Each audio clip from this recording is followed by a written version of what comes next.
Hey everybody, my name is Aaron Shea. Hey, hello Myra. Thanks for joining us. Good to see you too. Welcome. We're going over today's MasterWorks auction. The International is coming up very quickly, and the gallery is becoming incredibly impressive with the setup. The secondary space is coming together, which will host the Blown Away exhibition, as well as the Kelly, Odell, and Raven Sky River solo shows. And it's going to be an amazing week, and we're so looking forward to seeing everybody. And before I go into it, I want to say thank you for joining me during these Zooms. We continue to do them every single Saturday. I know it's hard to come during the summer months, but you're welcome. Welcome to watch us on the replay. Watching on YouTube, please like and subscribe. Hit that bell so you know what we're up to at all times. So let me get into the talk. So I mentioned that already. NGG continues. We have a presentation upcoming of an artist that you're going to be very impressed with as part of the show. So make sure you tune in next Saturday, I believe it is. And we're here today to talk about the auction, and it's going to happen live and in person, July 5th at 7:15 p.m. at the Somerset Inn Hotel. For those who have never been to one of our auctions, they're a lot of fun. There's a lot of history. Corey last time made it kind of comical. It's a great experience to come and check out live and in person. So we're going to talk about the MasterWorks auction. This is hosted on our MasterWorks platform as well, which is on our website. To explain the buyer's premiums real quick, the cheapest premium is by bidding with me via phone bid or silent bid. It's 16% premium. If you use our online system, it's 20 to 24, depending on how you pay. And on live auctioneers, despite the fact it says 20%, it's 29% because they charge you a 5% fee for using the service, as well as 4% credit card fees. So now I've said it all. Now you know. Moving on. So first piece in the auction is a small little segment by our friend Harvey Littleton. Many of you are aware of his work. Many of you own a piece, and these smaller pieces are often in high demand for clients who have limited space. Wouldn't you say, Ferd? Oh yeah, yeah. They're well, it's like a little big piece because it has all of the techniques that he uses in his works that started in the '80s. This is a very early piece for this. It is a really good piece, and those who don't know, that's Ferdinand Hampson, Habatat's founder. It's an honor to have you join me today, Ferd. It's great to have your stories and your history with this talk as we go, because you sold all these pieces back in the day, so it's great to have you talk about them again. Some people If get I can these, remember them, you're right. yeah. A lot of people get these pieces and put a little piece of plexiglass underneath them too. So sometimes people do that to elevate them off the pedestal, and I would recommend that to the winner. Yeah. Deanna Clayton, who's coming to our exhibition, she's doing a new body of work which incorporates female forms and heads. They're absolutely stunning. This is her popular vessel form series, pate verre, mixed with copper. Quite a large piece, it's 16 and a half inches round. And this fits almost anywhere in the house that has an open space, and these pieces are just beautiful.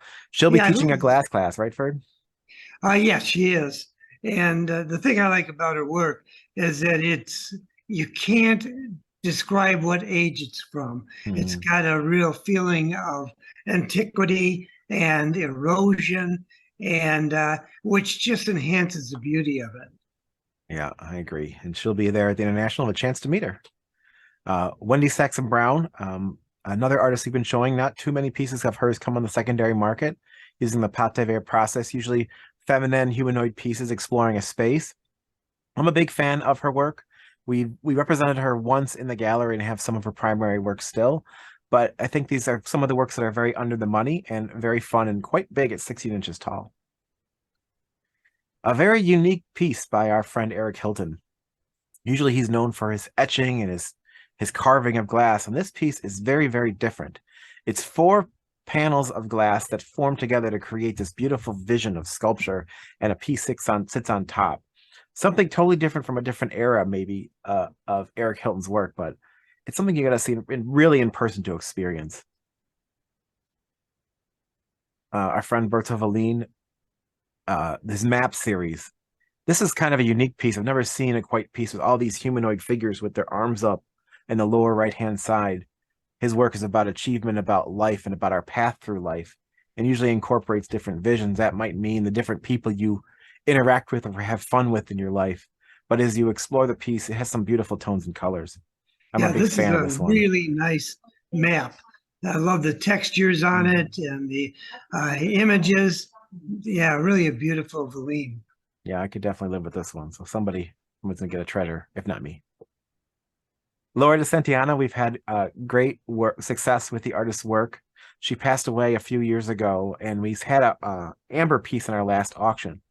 This piece came from the Robinson collection, Jack and Aviva Robinson, and its sister piece was in the previous auction that was sold that was amber. Beautiful, beautiful work with the clarity and the Yeah. small gold trim on the top. It's very thin, but it's very atypical of her work, wouldn't you say, Ford? Yeah, well, very much. It's she's a minimalist and Mhm.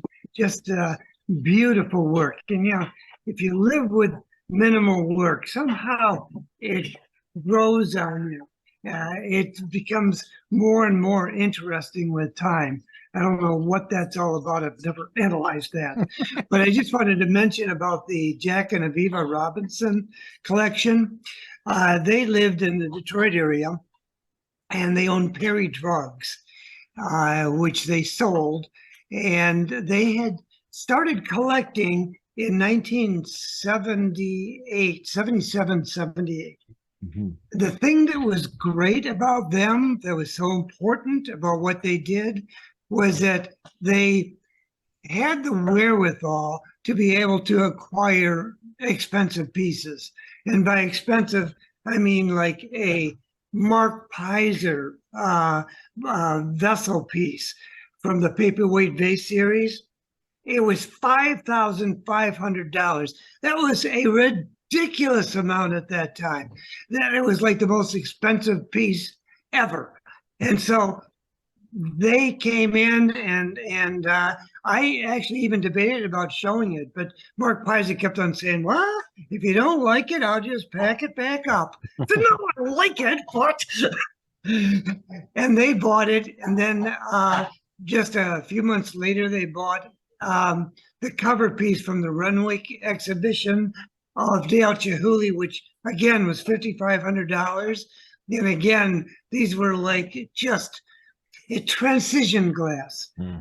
because prior to this, pieces were being purchased by regular people, teachers and accountants, Mhm. some attorneys. Then, when the prices started going up, other people became interested. Doctors, oh hell, am I right? And then also industrialists, business people, and the prices started accelerating. Hmm. But it was really the Robinsons that first did this, That's a really interesting story, Ford. Thanks for and that they tidbit. have a number of pieces in this auction. If they do. Uh, John Littleton and Kate Vogel, if you've ever met them, they're great people. They have been working together for, I'm saying, probably almost 40 years now, not to date them, but they make some amazing things. This is an early example of their bag and bag series sculptures. Sometimes they're very colorful. The earlier pieces were a little bit more of an experiment, but they're very popular and they always find a home. And if you don't have one yet, this one might be for you or one that might come in the next auction. A monumental piece by our friend Paul Stankard, one of the best paperweight, if not the best paperweight maker in the world. Great guy. I talk to him constantly, and this is a museum quality piece. This was also from the Belkin collection, Michael and Annie Belkin, and they had a personal relationship with Paul for many, many years. And I've talked to Paul about it. I guess there was a certain amount of pieces that Michael and would buy from Paul every single year, and it was a great opportunity for Paul to create and know that he had work already sold as he was creating it. There was other monumental pieces in the collection, and I know one of them is at the Fort Wayne Museum of Art. It's a triptych piece, but this one is just incredible, and I think it has a bid on it now at the auction. So if you're looking for a museum quality Paul Stankard work, he doesn't do work like this anymore. He only does orb forms. To check it out and explore the piece. John Kuhn Pillared series. We had this in a different auction in Florida, and I just didn't get the attention I thought it needed. It's a wonderful piece by John. It doesn't have the usual spinning cube sphere, which is his most popular body of work, but This I'm a is a big transition piece. transition piece. Yeah, this was the precursor to the series that went on to be very colorful and very optical. And this is pot de verre imagery and the interior. And these are really beautiful. Yeah, a number of people collected just this group. I got to correct the height on this because I think it's about 16 inches tall, not 9.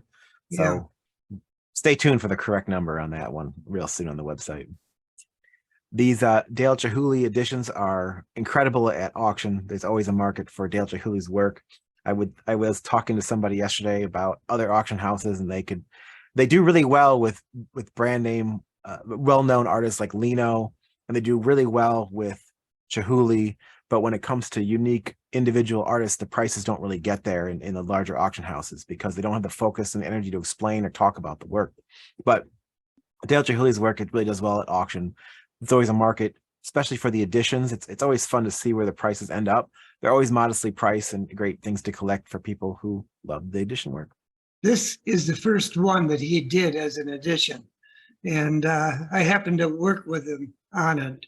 And so we were the only gallery in the country that was allowed to sell it. His idea was it was going to be sold through museums, and in turn, they would use the money for exhibitions of his work. Mm-hmm. And that lasted just for that 1 year. Very fun. Another Harvey Littleton we have in the auction. There's a total of 3. You've seen the small little piece at the beginning, and now this is a very tall, unique, tall sculpture, tall segmented sculpture, 28 inches tall, single free-formed, beautiful in color and tone. This came from a collector in the New York area that was downsizing, and we had he had this piece and the small piece at the beginning together, but they don't go together. They're different in tone and color, so we pulled them apart. But an impressive tall sculpture by Harvey. And this is a classic example of using gravity to make his pieces. And that was a very unique thing at the time, and still in some ways is. But that you can see the motion of the piece, which he was an expert at making it stop in motion. Mm-hmm. And that was part of the reason his work was so wonderful. Yeah. This is a Lubinsky-Brachtova free-through sculpture. We had this on display in the show in Florida of the legendary artist, right, Ferd? Right. Mm-hmm. And very popular. Lubinsky's favorite color is the gray. We are investigating this piece, though, because we cannot find a signature on it. And it's something that bothers us a bit about the piece, but we're tracing it back to its purchase point to try to get the provenance to add to the auction before it happens. Obviously, it's a wonderful work by Lubinsky and Brachtova, but that is something we want to mention because it's very unusual. Yeah. Opaline's Spine C-form set. This was also on display during the Glass Coast Weekend show in the Legendaries exhibition. This is owned by a collection, I believe, in Florida that we picked up personally and brought back. It is a incredible example of the era. Thicker glass by Chihuly. It's survived since '87, all together, all complete in fine condition. Yeah. So this is kind of a fun piece by Laura Donifer, one of her Witch Pot series. This piece also came from the Florida collection, and it has a sister piece that's in our vault that's much bigger. And they look like they go together, but we wanted to offer one at auction, and maybe someone will pick up the other one when they go and see it in the vault after acquiring this at auction. And it's not that big, but her usual small pieces are around this size. And I really love the colors and tones to this because it really looks like a 90s Laura Donifer piece. Kind of looks like Laura Donifer. It kind of looks like Laura Donifer. That's right. Coyote Fujita. Why don't you take this one, Ferd? Yes, Fujita is one of I just made a list of the 20 pioneers of glass, and Kyohei Fujita is on that list. This one's really a beautiful example. It has a silver lip wrap going around it. And there was a family in Japan, and that's all they did for making their living was making these lip wraps for Fujita. Not all of his work has that. The decorations are gold and platinum, and some pickups of glass, molten glass. And it was blown into a form. He has passed away, but a real legendary figure in glass. Yeah, and there's been a lot of demand for these of late, and we're grateful to have one in our auction. Yeah. Jenny Pullman and Sabrina Knowles, large mask piece. We had this in a previous auction. It was overlooked, not sure why.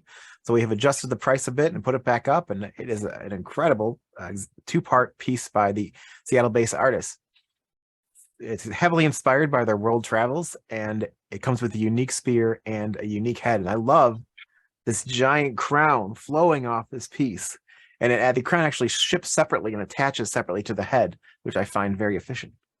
And I just love their work, and I love them. Yeah, it's a great piece. 61 inches tall is probably the height of the spear. And now we got Rick Beck. Rick Beck's been doing really well at auction for us. I'm planning on visiting him someday soon because I heard he moved to Hawaii. Sounds like a great place to be. So I hope if Rick, you're watching this, I'll see you someday soon. But look at the height in this thing. It's 83 1/4 inches. This beautiful, unique tool, I guess, cast by our friend Rick. And I think it's all one big casting. So it's quite an amazing feat by Rick back in 2009. And I love the tone and the color of this piece and the motion going all the way down. And yeah, I think you'll like it too. Ivan Marsh, and I'm pronouncing it wrong by far, so apologize for that. Marsh. Go ahead, Fred. You know what it is? I can't ever remember off the top of my head. Marsh. Yeah. And it's very rare to have its work in the auction. We had a giant egg in a previous auction, which was an incredible blue thing. And this is something I've never seen before. Uranium cylinder, I guess you can call this in some shape or form, with the tool-like edges. It's very dark until you blast it with light, and man, does it really pop. And you can see the motion in the glass. And Ivan makes very few works a year, and this was an opportunity to get this piece, and I really wanted to incorporate it in our MasterWorks auction here in Detroit so people can see it live. And it's pretty big at 49 inches wide, but I was able to handle it and find the signature on it to move it around. But I just find this piece absolutely stunning. Should you have a longer place in your home to have a very important historic artist, a rare piece too. Colin Heaney. We've offered a few Colin Heaneys in our last auction. It's usually one of the pieces that starts, in a fun low price to get the artwork going in the auction. This is a beautiful bowl, but it's not as colorful as some of his previous work. It's usually bright orange is a commonality I see with Colin Heaney's work over the time. But some people like different tones, and it's a 19 by 19 inch bowl, so it's pretty substantial. And if you have the right place, this is the piece for you. It's hollow on the interior of it. It's his own special technique. He retired, oh gosh, shortly after this was made. But he's from Australia. Beautiful. I actually like this better than the real strong color ones. Yeah, it's definitely rarer. Carl Berg. Maybe you can help me with this one, Ferd. I'm not too familiar with Carl Berg. He's a German artist, and I've never kept track of where he is currently, but my understanding, he was an older artist. He may not be alive, but he was brought into North America by Janet Kendry, who had the Glass Art Gallery of Toronto, and he was very big with them, gave him several exhibitions, and he was very popular. But we exhibited him maybe 25 years ago, a couple of times, but I have not seen any of his work in the United States since that time. So these works came from Janek's personal collection. So this particular work, and they're very royal gem-esque, and they're mounted on a steel frame and signed. And we have a couple more in the vault, but we want to give it a try at auction. This looks like an edition 1 of 5, but they're done very well for an artist I don't really know much about. And there's few artists that work in this clear glass, but I like the fact that he took the time to create this heavy metal stand to mount the work in the air. William Morris petrograph vessel. These have been very popular at auction as of late too. This is a larger one, 18 by 18. I love just the, William Morris's work in general, but it's always fun to find one of these that has a lot going on. This particular work has these different, I guess, natives hunting, and I wish I had a picture of the other side, but you can see it in person at the auction. Just an overall beautiful piece. Yeah, it's more figures than I think I've ever seen on one of these vessels. Very narrative. Very narrative and very colorful. And sometimes I've seen him in people's collections, and they're like their pinnacle piece, like they have it in the middle of their living room side. They're just, because there's so much to go on, so much to explore, and a great historic. I was just talking to, before this conversation, I was doing a one-on-one that will be playing later of Raven Sky River and Kelly Odell, and they were talking about the highlight of their learning career and going to college was actually working in William Morris's studio, because they were shutting down while they were there. So they were at the last point of their career where everything was figured out. And it really gave Raven and Kelly this whole idea of how to envision a piece, not just process that leads to the finale, but how to envision it and come to and how you're going to complete the piece at the very beginning, as well as problem solving. They learned a million different problem solving techniques at the end of William Morris's career. So it enhanced their careers, which is great. You'll see them at our show. Dan Clayman, you want to take a crack at this one, Ferd? Oh, sure. Yeah. This is one of the very first ones, a purse piece, but it shows his fanatical nature. All the details are so perfect, and it's a combination of materials. I believe it's copper and cast glass. He's one of my favorite artists. He's constantly experimenting, constantly thinking of what next and how it would relate to the world. Mm-hmm. And so it's kind of a special little piece. Yeah, I like this piece a lot too. I love the way the copper disappears and comes back as the piece moves up and down, and the textures and the tones. You can only imagine how much time he spent designing this thing. Yeah. Deli Allen, Otter Pot. So we had a piece similar to this in our 12 Jars show celebrating the path of life. And the one we have for sale from Shelley was actually a collaboration with Raven Sky River. I haven't confirmed that this was a collaboration, but it looks very similar to the one we had in her 12 Jars show. 2-part piece, very unique for the style because she usually works in color, and this piece is entirely in dark glass. But I really love the form, and she really nailed the idea with this body of work, because the concept of 12 Jars was really, you take William Morris's canopic jar and make your own style of jar based upon your life. And I really think nailed it on its head, this particular piece with that concept, because it really has the life form that Shelley's well known for mixed in with the jar form. 27 inches tall and change. This is a large Bertovaline boat, 76 inches long. This is also from the Jack and Aviva Robinson collection. Yes, it is. Yeah. Mm-hmm. I saw it in their house. They had it sitting on a metal structure that we no longer have. So we need some way to be displayed, whether it's hung or free mounted, or, I mean, really, if you could even take this thing and figure out a way to mount it sideways to go up a wall, you could be creative once you have it. 76 inches long. It's an amazing feat by Bertel. And you can see the end of the boat on the top is clear, representing the unknown path of life. And it's just a monumental piece. Beautiful imagery in this one. Yeah, beautiful indeed. They had quite the eye. Yeah, they did. Zubar. This is a hard one for me, Furry. Will you jump in Yeah, here? I know it'd be hard. Yeah, it's listed as he's from Poland, but actually he works in France, has worked there for probably 35 years. And he does this, finds these chunks of glass and carves them, and then fires the different colors into them. And they're generally figurative. Some of them are absolutely huge. Besides this one, well, this one's a pretty good size piece. There's a very heavy lead content in the glass, so it's got a real purity to it. And yeah, it's a great example of his work. Yeah, we've had a few of his pieces in the gallery since I've been around. This is one of the nicer ones and larger ones. It's something you can look at. Like, I look at the bottom of the piece and it looks like a mountain range in front of the face and the shooting stars. Really fun to take advantage of the material, and he's been doing this type of work forever. Ethan Stern is a younger artist. I'm younger, probably in his 40s now, out of California, and a really talented, real amazing mathematician. And he usually explores carving and a lot of cold working and color in his glass. This particular piece doesn't really have the color, but it has that minimalism that Ferd was talking about earlier that adds to the presence of your collection without dominating it. And he's someone I would personally collect for my collection. I like this piece a lot.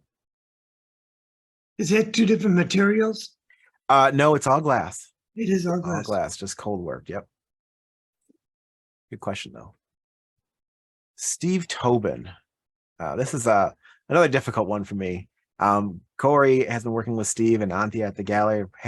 He's a he creates huge installations outside. He is an incredibly talented artist. He has different bodies of work that we've been exploring for different ideas. This is kind of an interesting piece, a giant red torso. People saw this piece and immediately thought Clifford Rainey, but it was not. It's done by Steve, who's a master of the material and other materials. And at 28 inches tall, it's quite a impressive piece, throwing back to like the Greek era, but in his own style. It kind of has the lines like Lebinsky would leave in his sculptures too. And it's actually red. It's a red glass. It does not appear like this in person until you blast it with light because it's very, very dark, but it's very substantial. Everybody loves Jay Musler. We sold one of his cityscape pieces in one of our recent auctions. This is something I wasn't around for the sale of this piece called Highways and Byways, and it's a wall-mounted, colorful work by Jay, and he's a really great guy, and I met him when I was really young in the business. But you can kind of see the quirkiness of this piece, the fun exploration of the material. I mean, it turns your one single space in your home into an alien spaceship or whatever you want it to be, or maybe what they call that, the hanging gardens instantly with this piece. And I just love it. It's very thin and mounts easily to a wall. It's very light and just wondrous. A great example of Eric Hilton's work. We're more used to carving and cutting and the depth that goes into these creative pieces. And this is quite substantial at 32 inches tall, 29 inches wide. A beautiful work by Eric from the 90s. And it's, when you get to talk about atypical, this is it. Would you say, Ferd? Typical, yes. And Typical. part of it is just the idea of sand and the patterns that sand creates in Scotland and in his native country.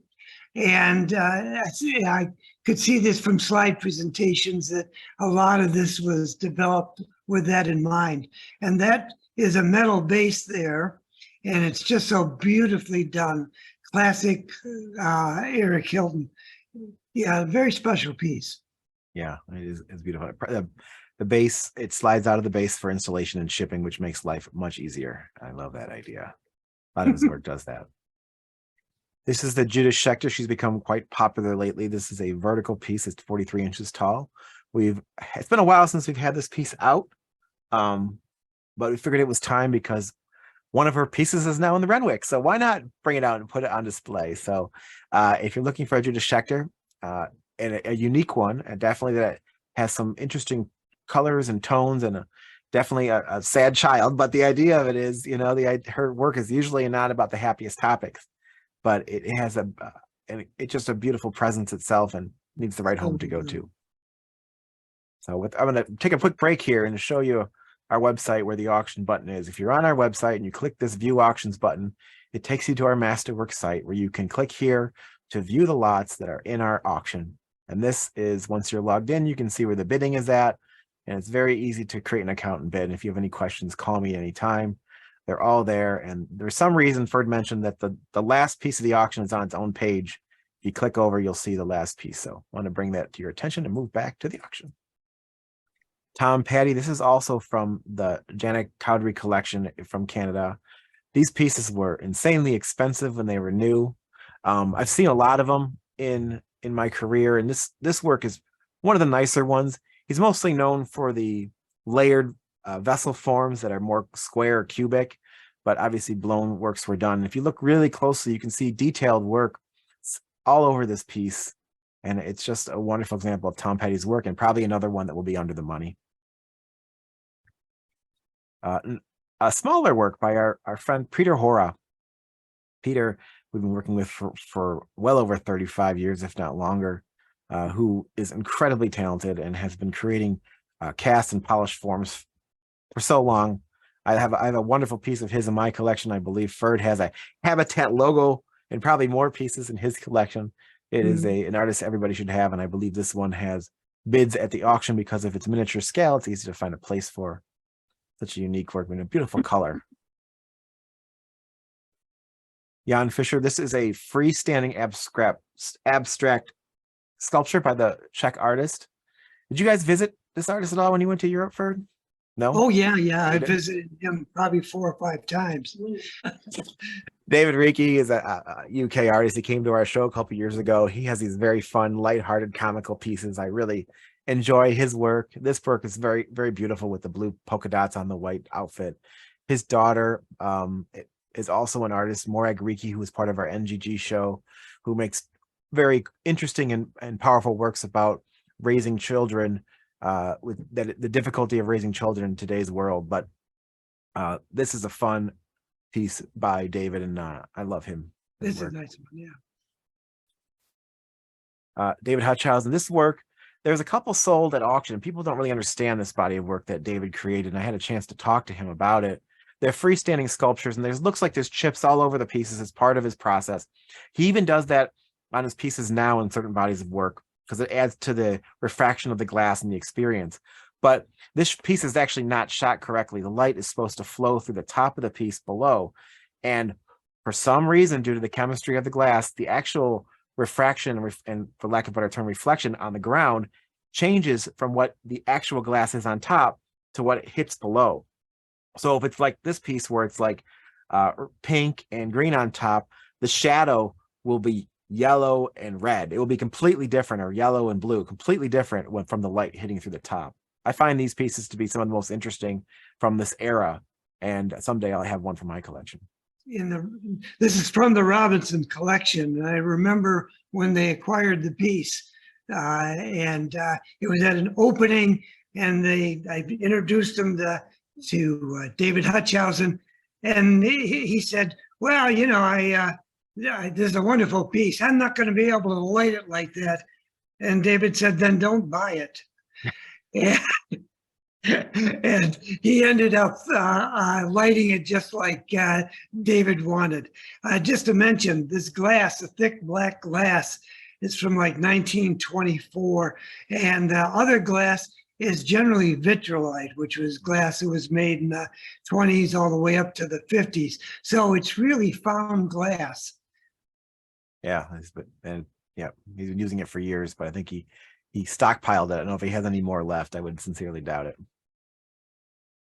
Craig Kallenberger, there was a talk the ACG did recently, and Suzanne mentioned in the talk that these pieces are often damaged. Craig Kallenberger's work are usually chipped or have issues because of the delicacy of them over time. This particular piece is also from the Robinson collection and does not have any damage to it. We've looked it over thoroughly. It doesn't have the translucence of his more well-known work, but it is a fun Titanic series sculpture of his, something that's represents an earlier series of the artist, but I think they're very fun too. And this was in the office of I believe Jack Robinson for probably since it was new. Yeah, it's actually a pretty narrative piece. Mm-hmm. The blue element on the top would represent the boat, and you see the area to the left of that is like the waves, and then the line going really kind of expresses the hitting of the ice. So yeah, that's the symbolism that it created the piece. I learned something there. It's very literal. Now I know from now on. Thank you, Ferd. Another Steve Tobin. So Steve Tobin has a bunch of different bodies of work. These are called cocoons. It's 84 inches tall, so it has quite the presence. And this metal stand goes with the piece, with the glass slipped inside, free holding it in the air. It is an incredible thing to see in person due to the scale and size. And we personally picked this up from the collection in Florida and brought back here to have it arrive in fine condition for the auction. If you Google the artist and see a lot of his work, you'll see some of these series, but some of them are not as eye-pleasing as the others. And this one with the red and the blue tones, I think, is quite enjoyable. Clifford Rainey, you want to take this one, Ferd? Yeah, absolutely. Clifford Rainey came from Ireland, North Ireland. And when he came, he was doing different pieces, and we have one in our private collection, based on different icons. Yeah, pillars. And he would take and do Greek pillars and English ones, and different countries had this symbol or some changes that made it suitable for theirs. So when they came to America, he looked for what we used for pillars, and he found that we actually took them from everybody else. We didn't have an American pillar. Mm-hmm. So he thought, well, the Coke bottle. The Coke bottle actually is just like a pillar, and it's very American. It's very what we're known for. And so he started a whole series using this Coke bottle. And these are cast pieces and beautifully done. I really think he's one of the top artists working in glass. Yeah, so this one is a much minor scale one compared to the one you have in your house, Ferd. The one you have Yeah. in your house is probably like around 30 inches or 38 inches or something. This one's 12 and a half, so it's a tinier scale piece, but it has the detail of the large works. Mhm. And then there's a set of Paul Stanker's work. As many of you have been to the vault, we have a good collection of Paul Stanker's work available in the secondary market from, again, the Belkin collection. So we put together 3 pieces and all incorporate, he calls them earth spirits. We call them root people in the work. And people are always calling us and asking if we have works of Paul Stanker's with the bees in it. And there's a giant piece in the middle that's not giant, 3.5 inches, but has the bees in it while the root people are on the sides. They're very fun works to explore. They're obviously paperweights, so they're not very big, but there's a huge world that loves his work. And we're able to offer 3 sets at a time and in context. And these are 3 great examples. Martin Rousseau is an artist. I think he's out of the Illinois area, and he's probably, I think he was born in the Czech Republic too, or something like that. Right. Yeah, thanks for. And this work is the picture's not the greatest. It's translucent. The piece is completely clear. It just has a shine on it from being in the room, and has this little bit of red in the piece itself that reflects all around the piece. And I feel like every piece of he creates is titled Nautilus. If I go through my computer, they all have the same name, heavily inspired by probably the water and the aquatic in some shape or form. But they're freestanding sculptures, and they're very beautiful, and they're very refined and well done. Yeah. Our friend Hiroshi Amano will be here from Japan for our international. You have a chance to see him and his newer work we have in the gallery. This is an older piece, not super old though, 2012, and incorporates everything he's known for. He's got the form with the fish, he has the birds, he has the foil work, and it's just an overall a great example of his work. And it all comes apart more or less. The fish are separate, the bowl separate, and the trees separate. But once it's on display and it becomes one piece, it's just a beautiful, peaceful piece by the Japanese artist. Joe Philip Myers, we've been having a piece of his basically in every one of our auctions. I had an opportunity to hear him speak during a past gas conference when he received his Lifetime Achievement Award. An early pioneer, but another artist that was a very important part of the history of studio glass, and his work is very under the money right now. And I keep telling people to buy the work and add it to their collection, because the legacy of the artist is very, very important to the community of glass collecting. And this is a beautiful work by him. These pickups of colors on this blown piece, and it's been carved and polished down. It's a very substantial one, and I'm a big fan. Yeah, it's really very, very nice piece. We had one in the last auction that was a great one of a different series. This one with the cutting and polishing. Yeah, it's just a beautiful piece. Seth Randall's work. We've had a few pieces of Seth Randall's at auction in the past. We've shown him once on the primary market, and now we primarily show him on the secondary market. And what's great about this particular piece is I like it. I like this piece a lot compared to a lot of the other works I see out there. It has these cool ram heads on the side of the vessel, has some simple tones to it. It's not overwhelming. There's no giant face staring at you that you've seen a lot of his pieces. But this work itself, I think, is quite beautiful. And I haven't seen it in person. I'm looking forward to seeing it at the auction. David Hutchhausen, do you mind taking this one? It's an older work. Very much an older work, 1978, which was concurrent with the series he had just begun with more narrative work. I have one of these in my collection too. It's multi-layered with, and he would use a stick of metal and poke it into the glass and develop the bubble patterns that you see in it. This one was done in Austria when he was on a Fulbright. Yeah, so it's a nice historic piece by the artist who's still working today. he was planning on coming to our international this year, but it just didn't work out. It's probably going to be the first one he's ever missed, I think. Yeah.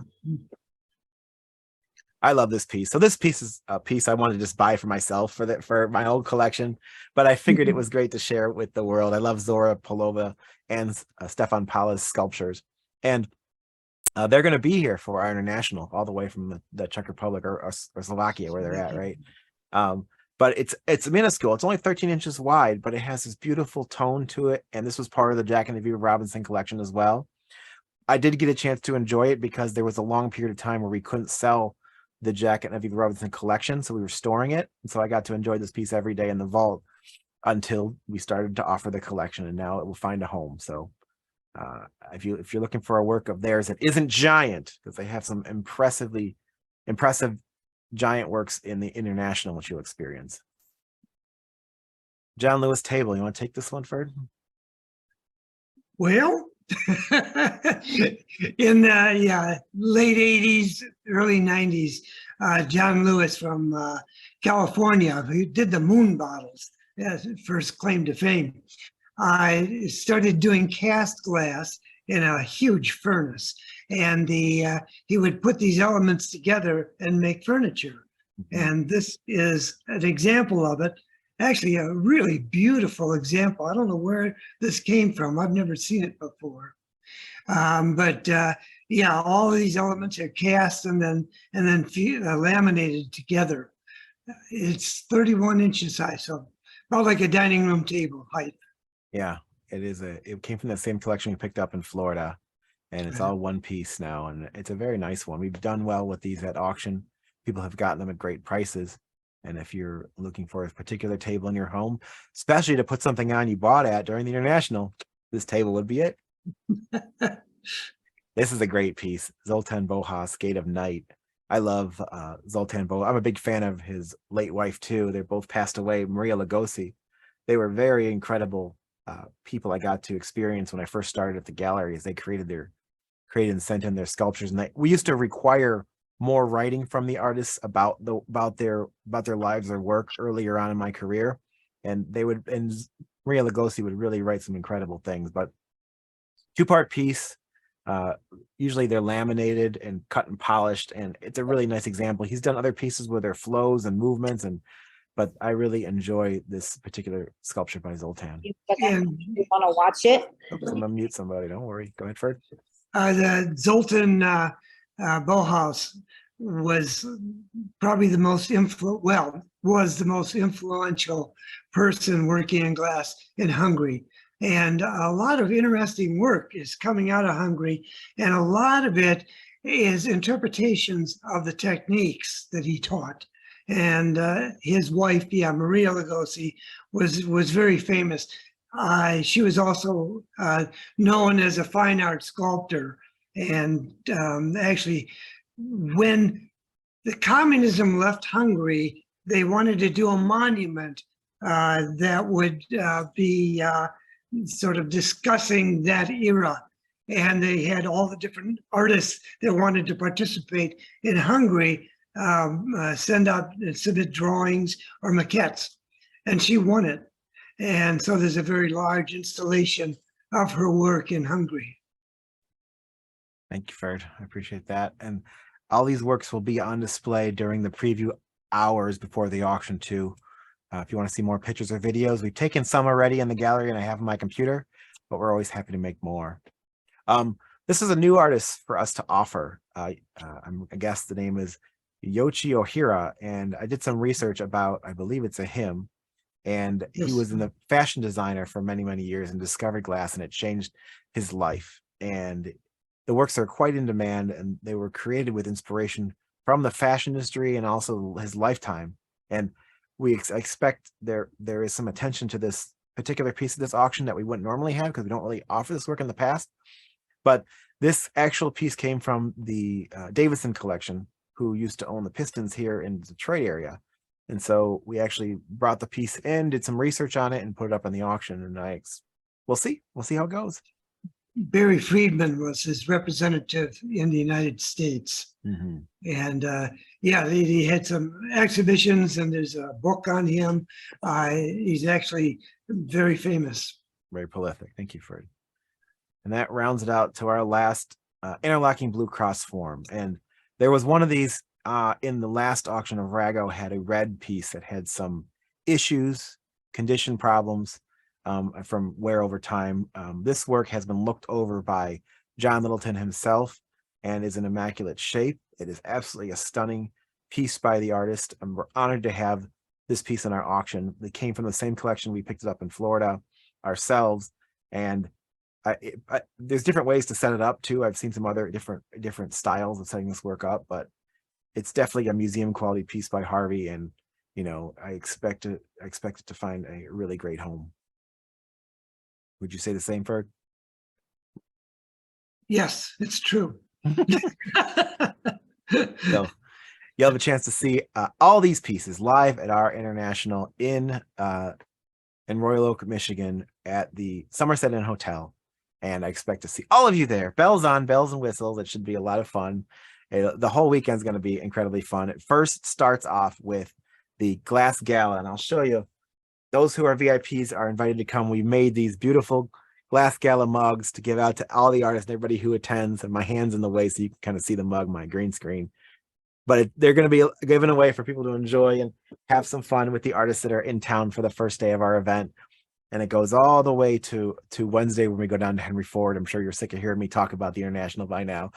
But the big grand opening is on the 9th. If you're watching this and you're in Detroit, we're going to have a bus that transport people from the Marriott Hotel back to the gallery and back.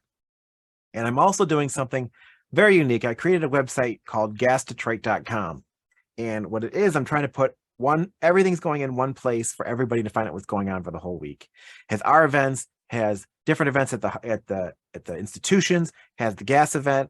I even created a gas itinerary for you, a gas itinerary. So most people go to gas and they don't know what they're doing class by class. You kind of get there and you're like, where do we go next? So I actually made an itinerary hour by hour, what you should consider going to if you're someone like me who isn't actually a physical glass blower but wants to learn about more stuff going at gas. There's different talks going on. There's a talk about the life of Irwin Eisch that Stephen Day is giving. There's other things that I know that Axiom's doing a demonstration, and then they're doing a lecture about the history of glass in Detroit. So check that out. And it has a bunch of other details, but share the news about that. Thank you all for joining me today. If you have any questions about any of these auction pieces, want to place your bids, please email, call me. We'll set up your bidding if you're not going to be at the physical show. But I'm looking forward. I'm really excited for this upcoming international.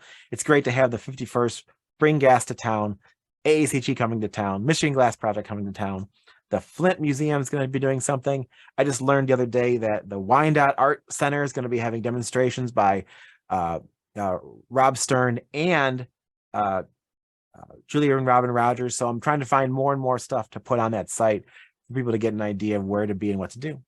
All right, guys, well, have a great Gravity Holiday weekend. I look forward to seeing you all next week and then at the show. Thank you for joining me today. This is a lot of fun.